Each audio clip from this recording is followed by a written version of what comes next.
भाई UFC 317 आज सुबह रैप अप हुआ है और भाई साहब ये पूरे फाइट मतलब जो भी एक्सपेक्टेशंस थी इस पूरे फाइट कार्ड से पूरा उसने डिलीवर किया है। एक तो इनमें से fight of the year contender निकल के आया। थोड़ी देर में बात करते हैं इसके बारे में। जो भी फाइट्स हुई हैं उनके थ्रू मैं एक एक करके जाऊंगा, उसका अपना एक रिएक्शन दूंगा, उसका एक ब्रेकडाउन दूंगा और मेरे प्रेडिक्शंस कैसे रहे उसकी भी मैं बात करूंगा। उसके पहले अगर आपको UFC के अराउंड ऐसे फन डिस्कशन देखना पसंद है हिंदी में, चैनल को सब्सक्राइब करो। बढ़ते हैं वीडियो में, पहले आते हैं यार मेन कार्ड की सबसे पहली वाली फाइट में, Peyton टैल्बट versus Felipe Lima.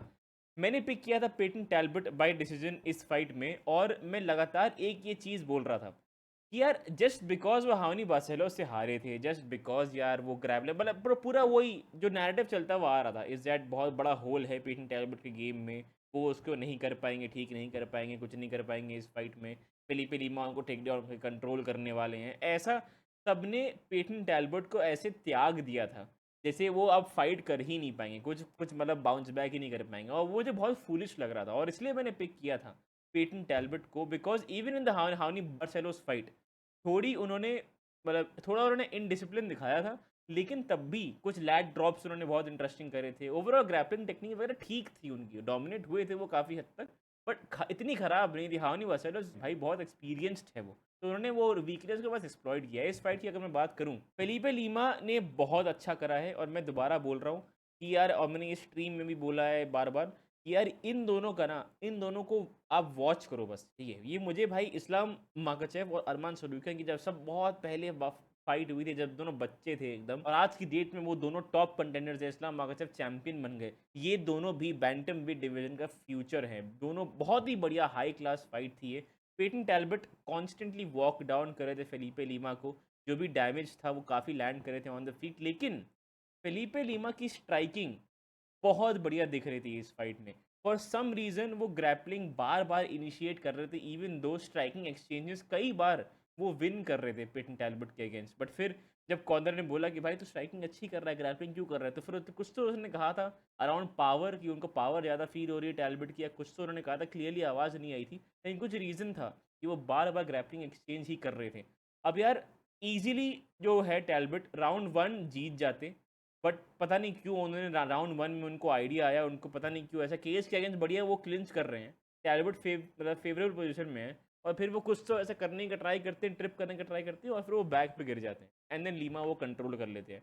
Otherwise पूरा तीनों राउंड क्लियरली टैल्बर्ट की तरफ जाते हैं। वो फर्स्ट राउंड में खामा खाई गलती उन्होंने करी, मतलब सेम ट्रेंड्स रहे थ्रू आउट दिस फाइट। टैल्बट बढ़िया शॉट्स लैंड कर रहे थे, फेलिपे लीमा अच्छे से रिस्पॉन्ड कर रहे थे। लीमा जब leg take down attempt try कर रहे थे, टैल्बट ने बहुत बढ़िया डिफेंड वगैरह करा था। वो अगर नीचे जा भी रहे थे, टेक डाउन हो भी रहे थे, तो भी टैल्बट ने बहुत इंटेलिजेंटली वापस ऊपर उठने का ट्राई किया। तो मतलब overall great bounce back fight from Payton Talbott. मैं अगेन मतलब I am proud of this pick, क्योंकि ऑलमोस्ट सब लीमा को पिक कर रहे थे, पर मैंने विश्वास रखा कि भाई Payton Talbott is still that गाय।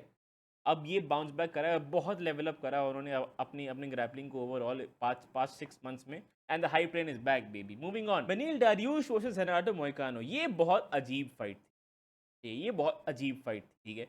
मुझे लग रहा है डारियूश ने ऑलमोस्ट पूरी फाइट कंट्रोल में, मतलब he was in control through out the fight, ठीक है। कोई भी ऐसा टाइम नहीं था जहाँ पे डारियूश बहुत ऐसा मतलब ये मिफ्ट लग रहे हैं या मतलब ये मोइकानो डोमिनेट कर रहे हैं। राउंड वन के एंड में बस एक गलती करी डारियूश ने, थोड़े लेजी हो गए और मोइकानो ने ड्रॉप कर दिया था डारियूश को। तो मुझे लगा कि भाई ये क्या हो गया अचानक से, बिकॉज उस पॉइंट तक डारियूश ने बहुत बढ़िया मतलब अपने बहुत बढ़िया किक्स लैंड कर रहे थे, बहुत बॉडी किक्स, लेग किक्स लगातार, एक लेग किक मारी थी जहाँ मोइकानो गिर ही गए थे ज़मीन पर, मतलब तो वो ओवरऑल अपना किकिंग गेम एट रेंज बहुत बढ़िया चला रहे थे।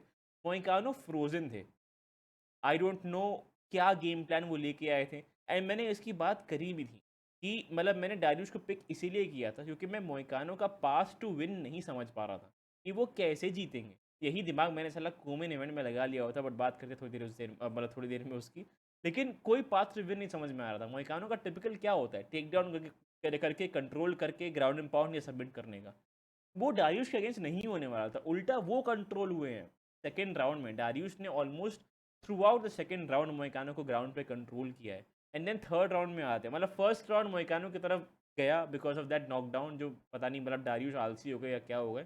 सेकेंड राउंड पूरा डारियूश ने कंट्रोल किया है, बहुत कुछ ज़मीन पे किया नहीं डारियूश ने land in terms of damage. वो सबमिशन चेज कर रहे थे, एक आध आर्म ट्राइंगल बीच में ट्राई किया था, बट मतलब एकदम वन वे ट्रैफिक था, बट बहुत ज़्यादा कुछ किया नहीं डारियुश ने कंट्रोल के साथ। थर्ड राउंड में आते हैं, ठीक है, एग्जैक्टली सेम चीज़ होती है। मतलब क्या कहते हैं, वो ग्रैपलिंग एक्सचेंजेस इनिशिएट हो रहे हैं और फिर वो हो रहा है, मतलब ओवरऑल डारियुश फिर थर्ड राउंड में भी कंट्रोल में थे, लेकिन थर्ड राउंड तक ये दोनों एकदम गैस आउट हो गए थे। डारियुश भी ऐसा, जो भी पंचेस किक्स वगैरह फेंक रहे हैं, कंप्लीटली थके हुए थे, और इससे ये पता चल जाता है कि भाई you are not championship contenders anymore. Dariush का एक टाइम पे इस्लाम माकाचेव के साथ कंपैरिजन किया जाता था कि हाँ ये बहुत इंटरेस्टिंग मैचअप है, एंड बैक देन वो जेन्युइनली थे। जब जब एक्चुअली उनको टाइटल शॉट मिलना चाहिए था, बैक देन वो जेन्युइनली थे। जब चार्ल्स ओलिवेरा हारे ही हारे थे, उस टाइम पे मेरे ख्याल से बेनिल डारियुश को टाइटल शॉट मिल जाना चाहिए था, अगर वोल्क्रॉफ्स की पिक्चर में ना होते। उस टाइम पे वो अपने प्राइम में थे, डेफिनेटली होता, बट हाफ रहे थे। और फिर यार मोहिकानो की एक डम एज गलती, भाई मेरे को नहीं समझ में आया ये लास्ट राउंड, ठीक है, और अभी तक ठीक है वो हार रहे हैं ऑन द कार्ड्स, पता नहीं उनके कॉर्नर ने उनको ये बताया था कि नहीं, बट स्कोर कार्ड से वो हार रहे हैं। केज के अगेंस्ट दारियुश हैं, थके हुए हैं, ही इज टायर्ड। एक क्लीन शॉट चाहिए था बस, जैसा उन्होंने राउंड वन में लैंड किया था दारियुश को नॉकआउट करने के लिए, बट भाई वो एक टेक डाउन शूट करते हैं केस के अगेंस्ट। आई डोंट नो क्या प्लान था, but horrible horrible decision by मोइकानो। कुछ नहीं था मोइकानो के पास इस पूरी फाइट में ऑनेस्टली, सिवाय उस राउंड वन के नॉकडाउन में। बट ठीक है यार, moving on, great win by Dariush, but they are not championship contenders any more. भाई अच्छी फाइट नहीं थी, ओके, बट ठीक है, ये वाली पिक भी सही हुई, ये दोनों पिक सही हुई, तो मुझे लगा you know what, good enough good enough, ठीक है, अच्छी। जो जो रिस्की पिक्स मैंने ली थी, मतलब काफ़ी मैंने अंडरडॉग्स को पिक किया था, लाइक टैलबर्ट वाज एन अंडरडॉग, डारियुश हल्के स्लाइड अंडरडॉग थे। इसमें मैंने पिक किया था ब्रैंडन रॉयवाल को अगेंस्ट जोशुआ वैन, और ये भाई क्या ही फाइट थी, ये भाई क्या ही फाइट थी, ये fight of the year contender है भाई। Lovely amazing high paced fight भाई। सेकेंड राउंड में रॉयवाल ने मेरे ख्याल से कितने 80 पंचेस थ्रो किए थे, 87 पंचेस रॉयवाल ने थ्रो करे थे यार इस फाइट में यार। लेकिन इस फाइट का सिंपल डिफरेंस पता है क्या था, रॉयवाल ओवरवेलम करना चाह रहे थे वैन को वॉल्यूम से, जो कुछ कुछ पॉइंट्स पे round to and even in round three दिखना चालू हो रहा था। But when was lovely in this fight, क्योंकि वो स्टार्टिंग में जब चालू हुआ था तब रॉयवाल का मतलब जैब जैब किक जैब जैब जैब लगातार वो अपना वॉल्यूम चालू कर रहे थे। बट देन जोशुआ वैन ने फिर लैंड करना चालू किया, और फिर वो जब लैंड करना उन्होंने एक्चुअली अपना रेंज ढूंढी एंड देन पंचेस लैंड करना चालू किया, तब मुझे लग गया कि भाई this is gonna be a very different fight. क्योंकि हर कॉम्बिनेशन जो लैंड कर रहे थे जोशुआ वैन इतने एफिशिएंट थे उन सारे कॉम्बिनेशंस में, और वो इतना मतलब मतलब हर पंच में वेनम और डैमेज था, और रॉयवाल के हर पंच के बाद वो हेड स्नैप बैक हो रहा था, तो ऐसे दिख रहा था कि हाँ प्रॉपरली एज कम्पेयर टू रॉयवाल जो भी लैंड कर रहे थे at least first half of the fight, वो बस वॉल्यूम था, बस ओवरवेलम करने के लिए। सेकेंड राउंड पे आते, मतलब राउंड वन तो खैर वैन को मैंने दिया था, सेकेंड राउंड में आते हैं। सेकेंड राउंड में फिर रॉयवाल को प्रॉपर डैमेज डैमेज लैंड करना चालू किया, एंड ऐसा कुछ कुछ पॉइंट्स आ रहे थे जब वन टू मार के वैन एकदम ऐसा झूल जा रहे थे एकदम। तो सेकेंड राउंड और बहुत अच्छा था रॉयवाल का, वो देखिए मुझे लगा कि ओके यू नो नाउ ये है रॉयवाल का गेम। रॉयवाल बेसिकली आपको ओवरवेलम करते हैं अपने अपने वॉल्यूम से, आगे वाला ओपोनेंट थक जाता है, एंड देन फिर रॉयवाल शाइन करते हैं, और फिर आके प्रॉपर वो अपने पंचेस लैंड करना क्लीन चालू करते हैं, एंड देन वो एंड देन वो फाइट जीतते हैं लेटर इन द फाइट। ठीक है, राउंड टू रॉयवाल ले गए, राउंड थ्री में आते हैं, तो आता है भाई वैन। वैन वापस बाउंस बैक करते हैं राउंड थ्री में। राउंड थ्री में दोबारा अपना वो लैंड करना चालू करते हैं ऑफेंस प्रॉपर, ये बहुत ही, एंड इवन जो राउंड वो जीते भी थे रॉयवाल राउंड टू, वो भी बहुत क्लोज था, उससे भी ऐसा नहीं है कि वैन बस खा रहे थे, वो भी अपना डैमेज और ऑफेंस लैंड कर रहे थे। राउंड थ्री में आते हैं यार, राउंड थ्री बहुत ही इवन राउंड था, लेकिन Van again through his damage लगातार वो रॉयवाल का की शक्ल एकदम बिगड़ गई थी बाय दैट पॉइंट, और वैन स्लो डाउन नहीं हो रहे थे।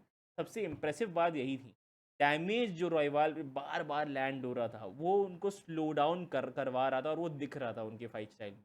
फिर राउंड थ्री के एंड में रॉयवाल स्टैंड एंड बैंक करने का ट्राई करते हैं वैन के साथ, और बहुत ही बढ़िया एक right hook right over hand था, उससे रॉयवाल को ड्रॉप कर देते हैं Joshua Van, and then ground and pound से ऑलमोस्ट फिनिश कर देते हैं कि हॉर्न बज ही जाता है। तो यार बहुत ही बढ़िया फाइट थी, बहुत ही बढ़िया फाइट थी। आप अगर स्ट्रीम पे आए होते तो आपने देखा होता कि मैं पगला रहा था इस फाइट की ड्यूरेशन में।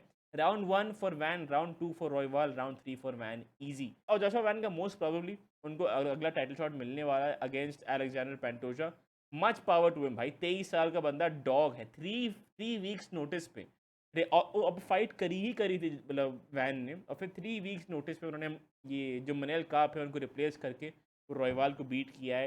क्रेजी भाई। ब्रैंडन रॉयवाल इसके पहले नंबर 1 रैंक थे, तो भाई इसके बाद टाइटल शॉट ही उनका ऑब्वियस है अगेंस्ट पेंटोजा। पेंटोजा पे अगर आते हैं यार, लास्ट वाली फाइट जब मेरी गलत हुई पिक, तो मैंने कहा ठीक है अंडरस्टैंडेबल भाई, इस पे पिक गलत होना बनता है। लेकिन मैंने जब से मैंने बोला काय कारा फ्रांस को मैं पिक करता हूँ, जब से मैंने बनाई ये प्रोडिक्शन, तब से मुझे नींद नहीं आ रही थी रात को। मेरा मेरा दिमाग मुझे कॉन्स्टेंटली बोल रहा था you know that pick is wrong, you know that pick is wrong. और मेरे मन में एक आया था कि मैं सैटरडे को एक डालूँ वीडियो कि भाई नहीं मैं अपनी पिक चेंज करता हूँ। फिर मुझे लगा यार पिक चेंज कौन करता है, एक बार पिक हो गई तो हो गई।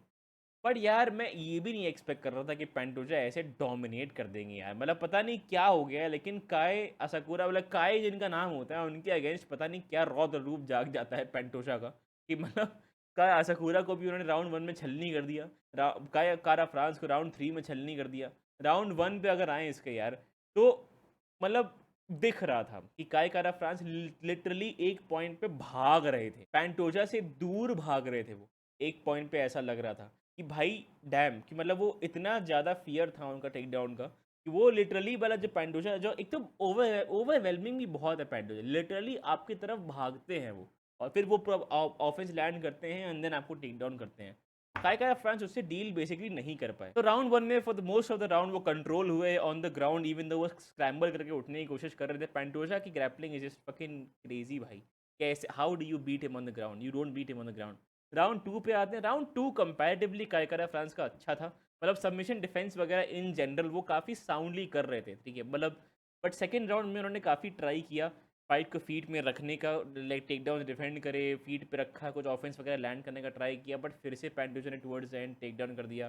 फिर अपन राउंड 3 में आते हैं, फिर से पेंडोजा ने टेक डाउन कर दिया, and then towards the end rear naked choke वो फाइनली उनका सिंक इन हो गया। राउंड 1 में एक आर्म ट्राइंगल भी ट्राई कर रहे थे पेंटोजा, वो अच्छे से उन्होंने डिफेंड तो किया, and even rear naked choke में कायकारा फ्रांस वो सब कर रहे थे जो उनको करना चाहिए था। पूरा वो प्रॉपरली उन्होंने ट्राई किया कि रियर नेकेड चोक से वो निकल जाए, जो एफर्ट इंसान कर सकता है वो सब कर दिया। तो ऐसा भी नहीं कि कायकारा फ्रांस ने गिव अप कर दिया बस, उसने प्रॉपर ट्राई किया, हर चीज़ करी जो रियर नेकेड चोक को तोड़ता है। वो हाथ नीचे कर रहे थे, ऑलमोस्ट सब ट्राई कर रहे थे भाई, लेकिन Pantoja is just too good and dominate किया।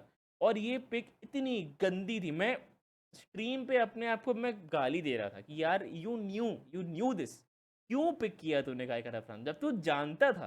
मतलब ये भाई मैं इसके बारे में बात भी नहीं करना चाहूँगा, मेरी पिछली भी पिक, मेरी बहुत पिक्स गलत होती हैं ऐसी बात नहीं है, लेकिन इस वाली पिक को मैं सोच रहा था बार बार कि यार तू इतना बेवकूफ़ है भाई। अच्छी पिक जाती भाई, अगर ये मैंने सही पिक किया होता, मेन कार्ड मेरा 4-1 जाता। पर ठीक, कोई बात नहीं, मूविंग ऑन।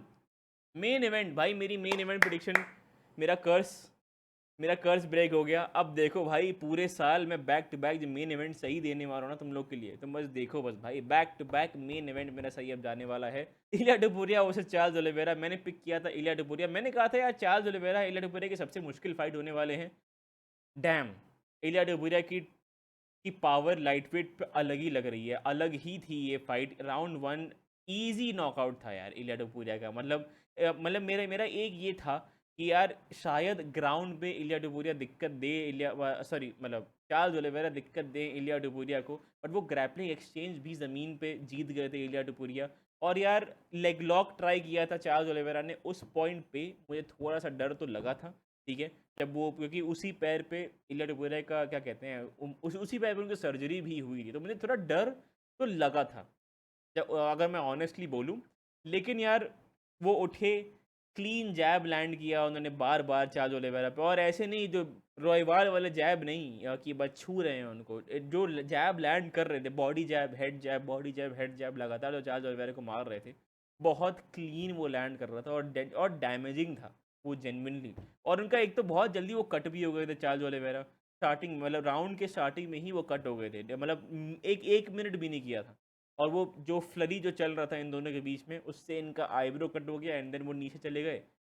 यार भाई बहुत, मतलब एलिया डबुरिया कब रुकेंगे भाई, कब रुकेंगे एलिया डबुरिया। मतलब ठीक है, एक मुझे बहुत बहुत ऐसा एक क्या कहते हैं, बहुत ऐसा बूस्ट आया था कि भाई क्या नॉकआउट था, बट फिर मुझे रियलाइज़ हुआ कि ओ फक, चार्ल्स ओलिवेरा को नॉकआउट किया उन्होंने। अरे यार जो Harris Volkanovski, max Holloway, Charles Oliveira, जो भी फैन फेवरेट्स होते हैं उन सबको एक एक करके नॉक, भाई विलेन है भाई वो। इलिया टपोरिया यूएफसी के विलेन हैं। और भाई मुझे दोबारा कभी नहीं सुनना है कि भाई वो ओवर कॉन्फिडेंट है, ये है वो है। जो वो बोलते हैं वो करते हैं भाई। उसके अलावा मैंने यार इंस्टेंट रिएक्शन तो आपको दे ही दिया था, इसका अलग से मैंने वीडियो डाली थी इसके बारे में, तो मैं बहुत बात नहीं करूँगा, मतलब चीज़ें रिपीट नहीं करूँगा। बट यार इलिया Topuria by knockout, Iliya versus इस्लाम काश हो जाए, बट आई डोंट थिंक वो कभी भी होने वाला है। मतलब अगली फाइट शायद पैडी पिमलेट होगी, शायद नहीं। डेना वाइट तो खुश नहीं थे जो पैडी पिमलेट आए थे केज में और फिर उन्होंने एलिया से फेस ऑफ किया था। खुश तो नहीं थे वो, पर आई थिंक वो अरमान चाह रहे थे। अरमान वर्सेस एलिया पता नहीं क्या होगा, केज को डेफिनेटली नहीं मिलना चाहिए। लेकिन पैडी और अरमान फ्रंट रनर्स हैं इस फाइट के लिए। देखते हैं क्या होता है। ठीक यार, वो था मेरा रिएक्शन UFC 317 का। कल मैं डालूंगा वीडियो की नेक्स्ट फाइट्स क्या होनी चाहिए इन सब लोगों के लिए। उसके अलावा अगर वीडियो पसंद आए लाइक करना, चैनल को सब्सक्राइब करना। तब तक आप लोग मुझे बताओ कि आप लोग क्या चाहते हो, इलिया टपोरिया की अगली फाइट किसके साथ होनी चाहिए? अरमान के साथ होनी चाहिए, पैडी के साथ होनी चाहिए, और चार्ल्स ओलिवेरा कहाँ जाते हैं इसके बाद? अगर वीडियो पसंद आए लाइक करना, चैनल को सब्सक्राइब करना। मैं आपको मिलता हूँ अगले वीडियो में।